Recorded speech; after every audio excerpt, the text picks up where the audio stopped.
Bismillahirrahmanirrahim. Assalamu alaikum. Welcome to remote learning. This is grade 4 social studies. I hope you are all fine and enjoying your break along with the learning. This is 7th week and we are going to start with the second lesson of grade 4 social studies. The chapter that we have started during this week is from our history section. That is chapter number 16 about the Muslim rule in the subcontinent. So students, I have introduced you with this chapter already. Now before I start with the revision and further reading, you people keep your copies, your skill books and stationery items with you so that you may do the written work once that this discussion and revision is complete for today. So let's start. This is your reading book and page number is 63. So open your reading book and open page number 63. In our previous lessons, we talk about the subcontinent. We previously, in our previous chapter, we discussed that the region of subcontinent was ruled by different dynasties and they were not Muslim rulers. Most of them were following the preachings of Hindu religion, Buddhism, or some others. Idol worshipping was common, and the rulers who entered in this region and ruled here for centuries before Islam, they were Greeks first of all, no, Persians, then Greeks, then Mayurians, then Kushans, and finally the Guptas, who were the ancestors of Mughals. Now, in our first lesson regarding this chapter, we talked about that Islam reached in the subcontinent by the effort of Muhammad bin Qasim. He was the first Muslim ruler of this region who entered in this region as Muslim. So he was the first Muslim man to enter in this region. Islam started from Makkah and it spread by the efforts of Holy Prophet, peace be upon him, and his rightly guided caliphs. After the Prophet and his caliphs, their followers were preaching the Islam and they were traveling. They preached Islam through their military actions, by their trading, and also by conquering their regions where they fought the war with the other people. So Muhammad bin Qasim, first of all, he defeated Raja Dahir. He entered in the Indus Valley. He rescued the people from the hostile of pirates. And finally, he settled the first government of Muslim rulers over here. Most of the people during that time were impressed by their behaviors and their preachings and the character as well, and they willingly converted towards Islam.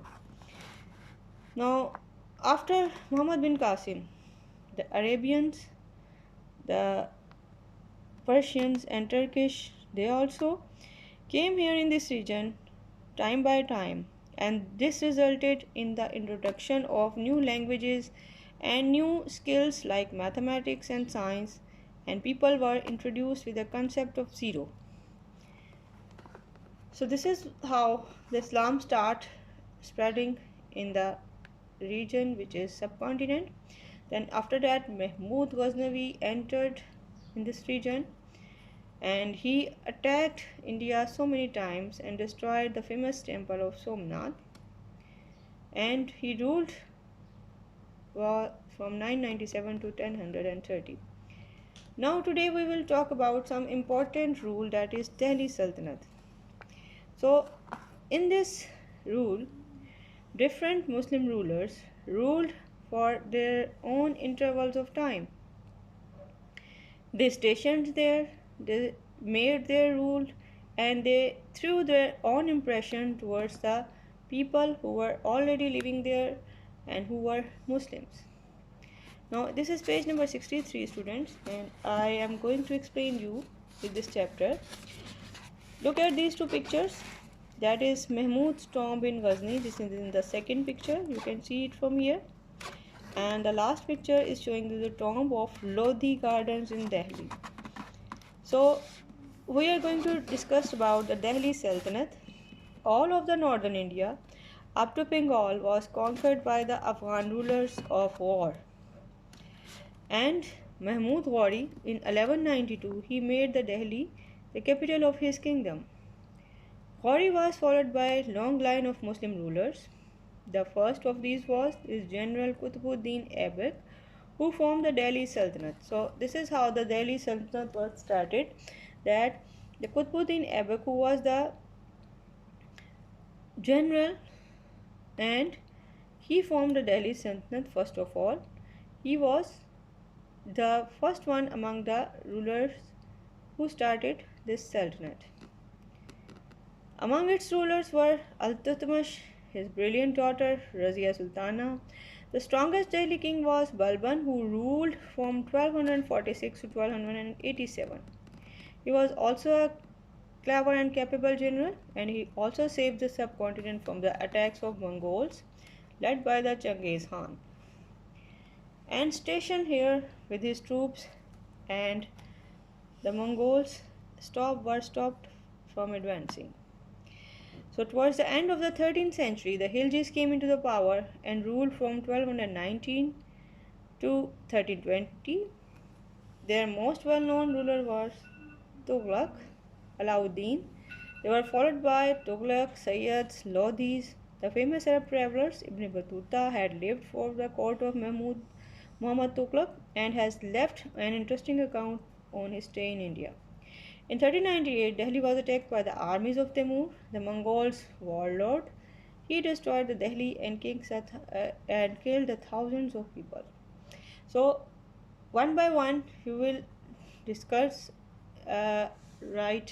about these rulers, and you have to just remember their tenure.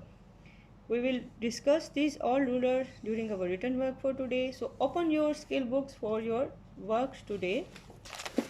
Here is the easy task for you to learn and revise it. This is page number 39 of your skill book. Open page number 39. Now don't forget to write down the date at the top of your page. Our first question is, why was Muhammad bin Qasim sent to Sindh? I have already told you he was sent to Sindh. He was sent to Sindh to deal with Raja Dahir, who was unable to control the pirates. Now second one is, describe how the Delhi Sultanate came into being, at least 10 lines. This is all we have gone through the reading. Now we will understand more during this written work. So Ghori made Delhi capital of his kingdom. Qutbuddin Aibak formed the Delhi Sultanate in 1206. So you have to learn them step by step. Then Al-Tutmash and his daughter were among the Aibak's rulers. This is the third line of Delhi Sultanate. First of all, Ghor, then Qutbuddin Aibak, then Al-Tutmash and his daughter. Then fourth one is, the strongest of the Delhi kings was Balban. I am going to show you it in detail. Yes, the strongest of the Delhi king was Balban. Balban saved the subcontinent from the attacks of Mongols. And turn the page. Here are some other tenures. Number 6 is, Khiljis came to power in 1290. Tughlaq ruled in 1321 till 98. Sayyids ruled in the subcontinent from 1414 till 51, and Lodhis ruled from 1451 to 1526. And in 1398, Delhi was attacked by Timur. So you have to revise them, make a timeline, and then revise them one by one, and try to learn their tenure one after the another. So this is all for today. Inshallah, we will do some other written work and understanding of the Muslim rule in the subcontinent. This chapter will be continued in the next week also, inshallah. Thank you very much. See you soon. Allah Hafiz.